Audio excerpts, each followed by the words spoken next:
In the airsoft industry, Asia is the literal beating heart of airsoft. That is pretty much where all of your favorite airsoft guns, accessories, and parts are manufactured and distributed to the rest of the world. So every year, thousands of people come to Taiwan for the MOA Expo, where all your favorite brands and even newer startup companies get to show off all their latest and greatest innovations that will soon make it across to the rest of the world.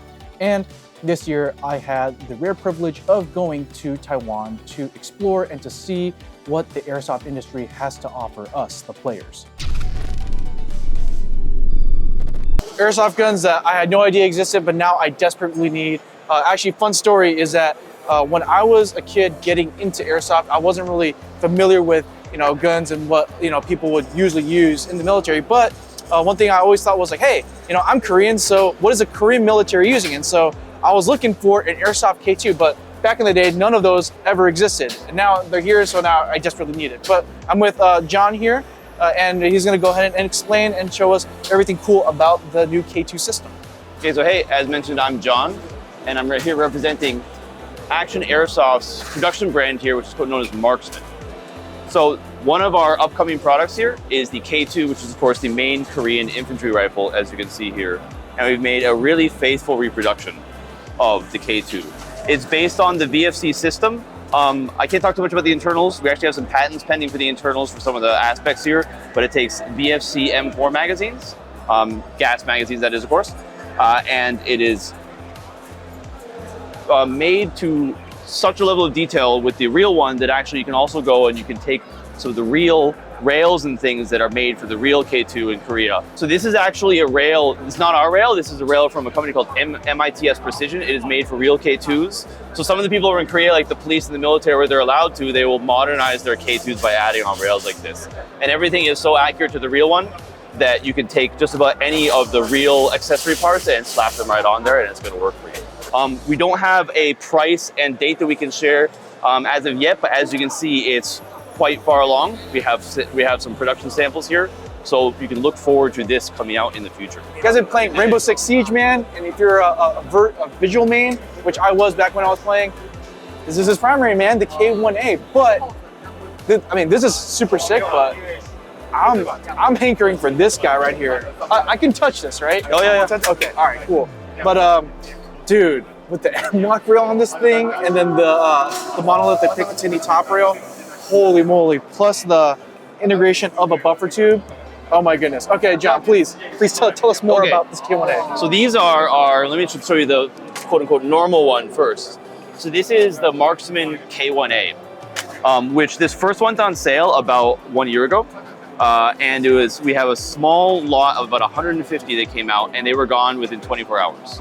Because the Korean players are just hungry for a really high quality thing. And no, this is a premium model. So to start you off, to understand what we're talking about here, this does cost about $1,400 US. Oh.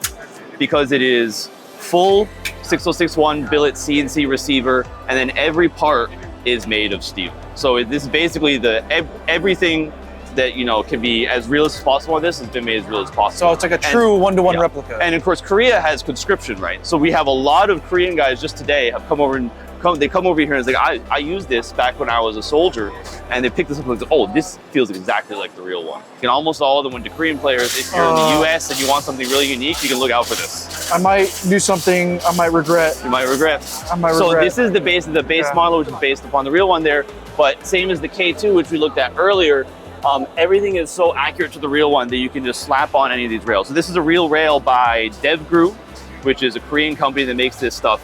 And one of the cool things is you see this modernized stuff. If you look at, for example, the Korean police and their like anti-terrorism task force, they use setups that are exactly like this. They actually use these exact aftermarket parts. So this is actually a really faithful reproduction of what the actual Korean anti-terrorism police are using. They're taking their K1As, and apparently they have the freedom to swap out and add on rails and stuff and run it like this. So really cool, really unique, very limited, a little bit pricey, but if you want something really quality, you can look out for this. Is there anything else that you'd like to show us for this year? One other thing, one of our other upcoming products here for Marksman is this is super cool. This is a Colt SMG. But this specific model, I don't know, to be honest, I don't know why we decided to do this, but this isn't just any cold SMG. This is what's called the DOE model often, because it is DOE as in Department of Energy, because this is the specific model that was used, it's very rare, was only used basically by the security guards hired by the DOE to protect nuclear power plants. The real Colt SMGs used Uzi magazines. So this is a reproduction. This is, I believe, proprietary completely. We have this for our series here. Reproduction Uzi magazine. There's definitely a lot of people who like the classic ARs and some of the more rare classic ARs that have been looking forward to this. I've already showed this to people and they said, I'm buying that the moment it comes out. It's a very interesting model here. More things that exist that I wish I could bring to the US or bankrupt me eventually. This is Toxicant's booth over here at MOA. If you guys don't know who Toxicant is, they are a very high-end boutique, custom, I guess you would say like body kit kind of shop. They kind of like made pretty big waves in the US because they came out with body kits to turn your Tokyo Marine MWS into something like not an MCX, not official because, you know, it's not licensed. But now they're coming out with their own version of the XM5. The Spear, what's it called, the NGSW, and it's gas blowback. So my first question when I asked him was like, is this gonna be just another body kit for an MWS? And they were like, no, this is like its own system. So now they're full on just making complete airsoft guns now, which is pretty exciting. But the level of quality, right? Like, you got the Toxic logo obviously over here, but just like the precision machining on this thing and how well everything fits together, it's absolutely gorgeous. It feels super solid in the hands. So I'm gonna point this in the safe direction. This is not loaded, obviously. Yeah, like the bolt system, the buffer system, like it is considerably more, I guess you would say, like more massive than the MWS. Like driving you back. It has way more recoil than, you know, your regular MWS. So this is pretty sick. Will we ever get this in the United States? Probably not. But it is really cool to see what the Asian market is doing and how they're innovating with airsoft. Do you own a Tokyo Marine Saiga-12 gas blowback shotgun? If not, you should. And for those of you who already do, rejoice, because we have custom parts coming very soon to airsoftgi.com. That's right. So we are with ITP Innovative Tactical Productions. They make a lot of high-end custom parts for gas blowback rifles, and specifically this year they're showing off everything you can do to the Saiga-12 gas blowback shotgun. So first and foremost, let's start from tip to butt. You get this aggressive crown breacher toothed muzzle brake over here that you could also purchase from ITP. Looks super aggressive. Next up, you have obviously the nice big M-lock handguard over here. Very nice here. I'll show you the other side so it's a little bit more unobstructed. All right, nice big solid piece of aluminum over here. And you get the nice monolithic top rail to mount whatever optics, lasers, lights you want on the top. I love what it does to the overall profile of the Saiga-12. Just makes it look beefier, more substantial, more intimidating, if you will. And of course, the elephant in the room, the mag kit, the drum magazine kit. This guy is huge, but this is a conversion kit for the existing WeTech gas blowback drum magazine. So if you look at the center here, right, that's kind of like the beating heart of this magazine. But obviously, they beefed it up with this really nice cosmetic kit that you can add to your Saiga-12 to have it even more menacing looking. And attached to that is going to be, I guess, like their enhanced mag bolt to make reloads a lot easier on this side over here. And finally, last thing they want to go over is going to be the buffer tube conversion kit as well. So you're not necessarily locked into just that full stock from the traditional Saiga. Now you can have an M4 stock here on the rear as well to, again, make it more modernized. And dude, this thing is hefty. Just holding it right now, like, man, just you in the airsoft field, you show up like this and you're spraying people down, people will be running away from you. This thing looks absolutely intimidating. I'm so hyped that we're finally getting more aftermarket support for the Saiga-12. Okay, you thought that Saiga-12 was crazy? This one's even crazier, all right? So it's the little things, it's the small things that make a big difference. The ITP also came out with an enhanced magazine release over here. So with the trigger finger, you could actually push this and it'll drop the magazine. Obviously, I'm not gonna do that right now. Actually, let's do it right now. Look at that. It comes out easy. Obviously, this foregrip is kind of making it tough to release, but with that finger, you can easily just release that magazine. Next up, the selector over here. Right, they have this like an increase, I guess you would say, like little flange over here to make selecting going from safe to fire or auto very easy. You could do that with your thumb, which is really nice. So basically, either your thumb or your index finger, you know, it beats, and it's a lot faster than doing this, obviously. So These small little details honestly just really improve the quality of life, especially for those of you guys who are running the Saiga-12 as your primary. And they have an alternative different style rail over here. So this one is a bit of a shorter rail, and this one is coming in that black variant, but you still get the same great monolithic top rail over here that covers actually all the way through to the end of the dust cover and is stabilized. It's like bolted into the receiver group here of the Saiga-12, which looks super sick, super solid. And of course, my favorite thing is the mock suppressor. Look how chunky and thick this boy is. But this is a variable length suppressor. So these like mock baffles that you get here, you can actually screw and unscrew different lengths depending on how long or how short you want your mock suppressor to be. And this is available for both, I believe, 14mm counterclockwise, 24mm for AKs, and of course, this will also fit the Saiga-12 as well. So really cool things coming out from these small shops like ITP. They come out with really nice boutique, very high quality custom parts that we will be carrying very soon at airsoftgi.com. Okay, just as we're about to leave, the ITP guys ran over here and threw this into my hands. This is a Groza bullpup conversion kit for the Saiga-12. Just when I thought I couldn't get any crazier. This thing is insane. Look at this. They have an extended magazine that they also make for the Saiga-12. Looks absolutely nuts. And all the action, obviously, because the bullpup is behind the pistol grip. So the trigger group and the pistol grip are relocated here to the front.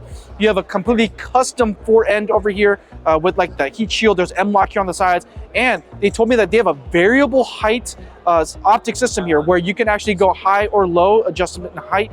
And also this is reversible. So you can take this Picatinny mount and you can flip it. And then you can have a longer section of Picatinny or a shorter section of Picatinny depending on what kind of optic you want to run. Insane. And of course, my favorite, you know, that chunky big mock suppressor that you could screw on and off these fake baffles depending on the length that you want to go with. And then you're wondering, how does this thing reload? Because it's so, you know, all this is so busy. Well, the way that you would reload actually is that you would press this down over here and you can move it to the side. That's how you reload. You can access it from both sides. There's a lever here on both sides you can pull and you swing the pistol grip out of the way, allowing you the proper clearance to load and reload your magazine, which is pretty wild. Is it the most practical thing? No. But is this the coolest thing I've seen so far at the show? Absolutely. Okay.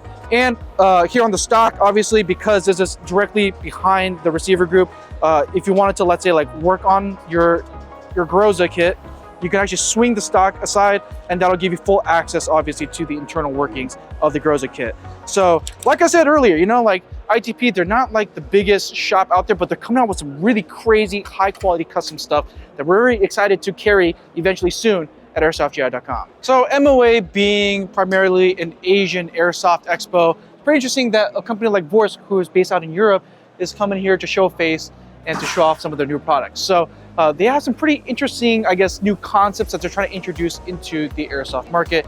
And that's gonna be actually based off the VMP system. So as you can see from this model here, the VMP1 is a very popular model here in the United States, and it kind of replicates that of like the MP9 style platform with its magazine, the way it's ergonomically designed, right? And now they've decided to take the next step and do the next evolution of this guy by turning it into a whole system. Look at this. So this is going to be the VMP2 system. As you can see here, this is no longer that little itty bitty SMG. No, they're turning this into full-fledged gas-powered rifles. And the coolest thing is that they're actually still using the same design magazine into the system. You have the original VMP1 magazine, right? And then if you wanted to, right, run the extendo, you can. Look at that. Use the same exact magazine. With the VMP2 system, they're gonna have a completely modular design. So the barrel, the outer barrel and inner barrel can be screwed and unscrewed at will. You can easily change out the length of your handguard. You can even, with the stock itself, you could even put a Picatinny end cap if you wanted to for some models. And you have a completely ambidextrous fire control system, being the safety selector, the bolt release, and the magazine release, which is kind of like that kind of paddle design.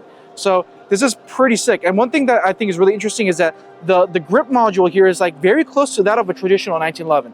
It's oddly very comfortable. It might not look the coolest, but as soon as you grab onto it, it feels very familiar, and the grip angle is just perfect on this bad boy. You have a VMP version here that will have, I believe this is like a similar to like an Arca Swiss rail system here to seamlessly integrate modern bipods. And of course, the DNA is all going to be the same within the VMP2. So you're going to still be using the original VMP magazine. And then you have like your universal ambient controls and that 1911 style pistol grip. This is going to be more of that like traditional, I guess you would say, like carbine setup here for the VMP2. So you get like a mid-length style handguard over here, that easy twist on, twist off barrel system, which is really unique. And of course, you're going to be using that VMP magazine. So this is just, I guess, the tip of the iceberg, according to Vorsk, just from talking with them. They plan on releasing an entire ecosystem down to you can get a sniper, you can get like a primary carbine, and you can even get something as miniature as a gas blowback pistol, all using this magazine, which is pretty insane. Oh, and one thing I forgot to tell you is that the range and accuracy on this guy is probably going to be really nuts because it's coming with a TDC hop-up unit. You can easily adjust on the fly over here at the top of the upper receiver. We are over here at Kizuna Works at MOA, and they've been doing some pretty exciting things, especially if you are an AK enjoyer, an AK primary user, and you want to have that full Russian style or Rust 4 style kit.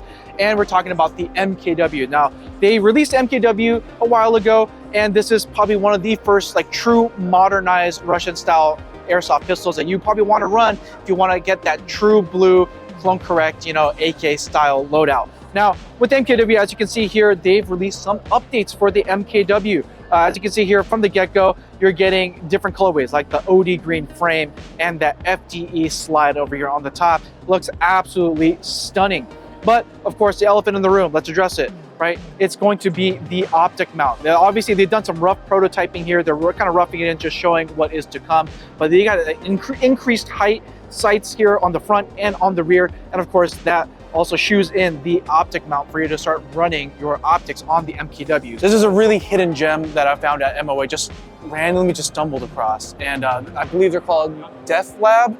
And they're coming out with digital night vision. As you can see here, it looks like a traditional night vision device. Obviously, you know, back in the States, there's a lot of companies trying to develop and improve digital night vision. A lot of times, it looks very different than, you know, your traditional night vision tubes. But one really interesting thing is that they started out with just the, I guess you would say, like the dummy night vision housing here. So you're getting the exact same footprint of a traditional night vision goggle set, which is very interesting. But the coolest part is that because this is a digital night vision device, you know, you're able to flip the tubes down, fully articulate them, and look through them. And just from like the little testing that I did, just you know, on the showroom floor, this has really low latency, like surprisingly so. It's, dare I say, it's a little faster than some of the leading digital night vision device companies out there. I'm not sure how they're able to do that, but the fact that they're able to do that was really cool. One other cool thing is I think that they made the night vision actually more of a monocolor instead of being full colored. I think doing things like that will kind of take the load on this digital sensor down, so that way you're able to get some faster latency on this guy. And the cool part is right now is that they also have a battery pack that you can use in conjunction with these goggles. And yeah, so I'm really excited. Hopefully, they're telling us like the ballpark pricing. It is astoundingly accessible to get into night vision, especially for airsoft. So hopefully we will come to some good agreements. Hopefully the production will scale up for these guys. I'm wishing them all the best, and hopefully they'll come to the stateside right at Airsoft GI very soon. All right, so you know how we said earlier about how gas blowback is like the big thing right now in Taiwan. So not only are there just a lot of different gas blowback airsoft guns out there, there's a lot of innovation and tech that will possibly change the way we play airsoft forever. So right now I'm with James Chan, the owner and the CEO of Max Tac, and he came out with a very innovative product. Now, in front of me here looks like a typical gas blowback pistol magazine. That is an unassuming, maybe, you know, it takes CO2 at the bottom, but actually this magazine and the way it's designed will change the way we play airsoft forever. Well, I'm gonna demonstrate. So let's say this magazine is compatible with this airsoft gun. I'm just gonna go ahead and show clear here so that you know there's nothing inside here. It's gonna dry fire a bit.